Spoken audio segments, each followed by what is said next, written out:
Now starts pollution. Industrializations causes smoke and other chemical pollutants to be released into the air and water around them. Means यह औद्योगिकरण जो हुआ इस कारण क्या हुआ, बहुत सारे केमिकल और स्मोक धुआं निकले, जिससे कि पोल्यूटेंट मतलब प्रदूषक हुआ. Burning of dry leaves, plastics and fire crackers causes a lot of air pollution. Dry leaves का जलना, प्लास्टिक्स का जलना, फायर क्रैकर, यह सब क्या है, एयर पोल्यूशन का मेन कारण हुआ. The drainage of wastes from towns and cities as well as excessive use of chemical fertilizer and pesticides in agriculture causes water pollution. अब कहता है पेस्टिसाइड्स, फर्टिलाइजर्स, इस सब का ज़्यादा यूज से क्या हुआ, वाटर पोल्यूशन का कारण हुआ. These human activities cause contamination of both air and water which affects people. यह ह्यूमन एक्टिविटीज के कारण जो है दोनों का मिलावट, दोनों के मिलने से एयर और वाटर जो कि क्या कर रहा है, अब पीपल को इफेक्ट कर रहा है, प्रभाव डाल रहा है. Pollution of the atmosphere is a matter of serious concern. Living beings breathe this air which has chemical and dust particles that affect their life.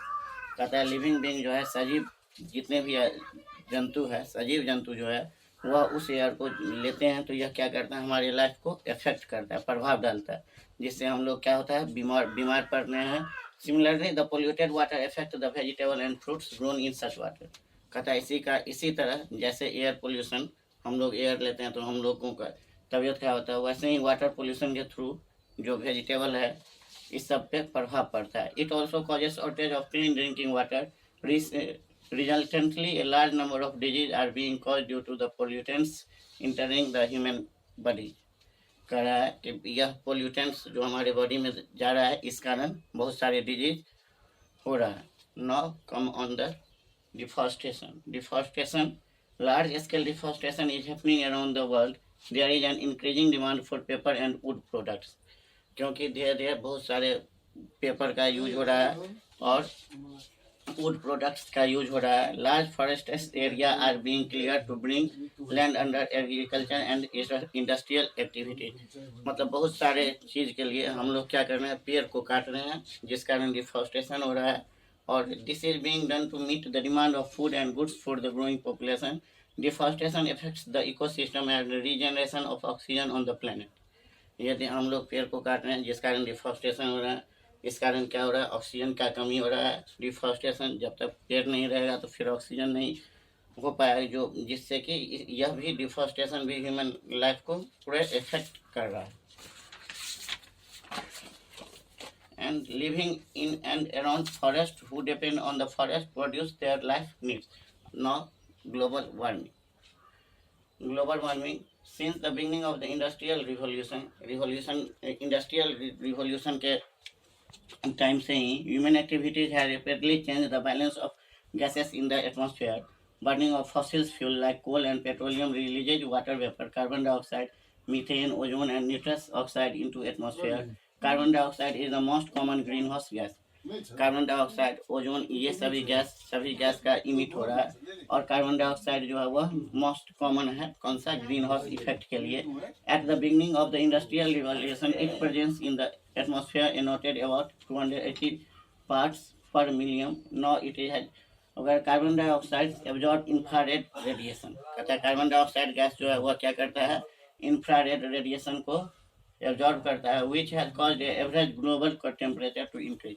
इस कारण क्या होता है, तुमको ग्लोबल टेम्परेचर क्या हो रहा है, इंक्रीज हो रहा है, जो क्या है आपको, हम लोगों को इफेक्ट कर रहा है. Green house effects occurs when solar radiation hits the earth surface. कहता है ग्रीन हाउस तब होता है जब सोलर रेडिएशन, सूर्य की किरण क्या करता है, अर्थ सरफेस को क्या करता है, हीट करता है, मतलब उष्मा देता है. bounce back toward the atmosphere as heat. Gases in the atmosphere trap this heat, preventing them from escaping into the void of space. Greenhouse gases such as carbon dioxide trap heat close to the earth surface. कहता है green house gas पहले ही बता चुके हैं कि यह जो है कार्बन डाइऑक्साइड के ज़्यादा मात्रा के कारण ग्रीन हाउस हो रहा है. Therefore, changes in the amount of gases such as carbon dioxide makes a big difference in the amount of heat that is trapped in the atmosphere. The heating of the atmosphere affect the melting of glacier and frozen zones. कहता है atmosphere के heat के कारण क्या होता है, जितने भी ग्लेशियर्स है वह क्या होता है, मेल्ट होते जा रहा है, मतलब पिघल रहा है। और जो भी फ्रोजन जोन्स है वह भी पिघल रहा है, जैसे कि आर्कटिक रीजन और अंटार्कटिक रीजन है।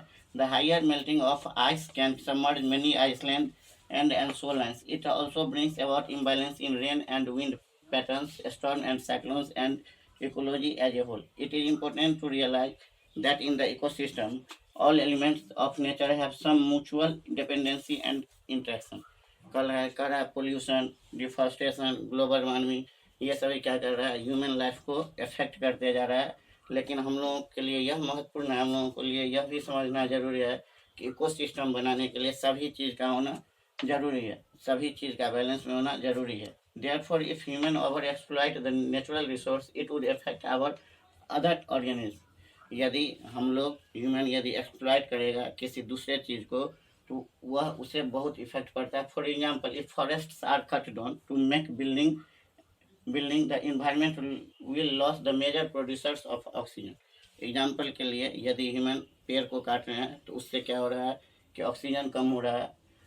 Slowly, these will affect human as well. As members of the human environment, we should take adequate care of nature and natural resource and not overconsume and exploit them. इसलिए हम लोगों को इसको बर्बाद नहीं करना चाहिए, इसको संभाल करके रखना चाहिए। A balance is necessary for better life on earth. मतलब बैलेंस जो है, बैलेंस बना करके रखना, संतुलन जो है वह बहुत ज़रूरी है अर्थ के लिए। Now some words means environment, we have discussed about it. People, place and things which surround all living organisms. Biotic means all living things. Abiotic means all non-living things like land, water, etc. means biotic means living things. Abiotic means non-living things. Hydrosphere, hydro means water. तो water, the domain of water, atmosphere, layer of air, हमारे चारों ओर जो air है उसे हम atmosphere कहते हैं। And contamination, polluting elements like chemical etc. in water और एयर। वाटर और एयर में पॉल्यूटिंग जो भी एलिमेंट्स है उसका मिलना। Now solve the question answer of this chapter.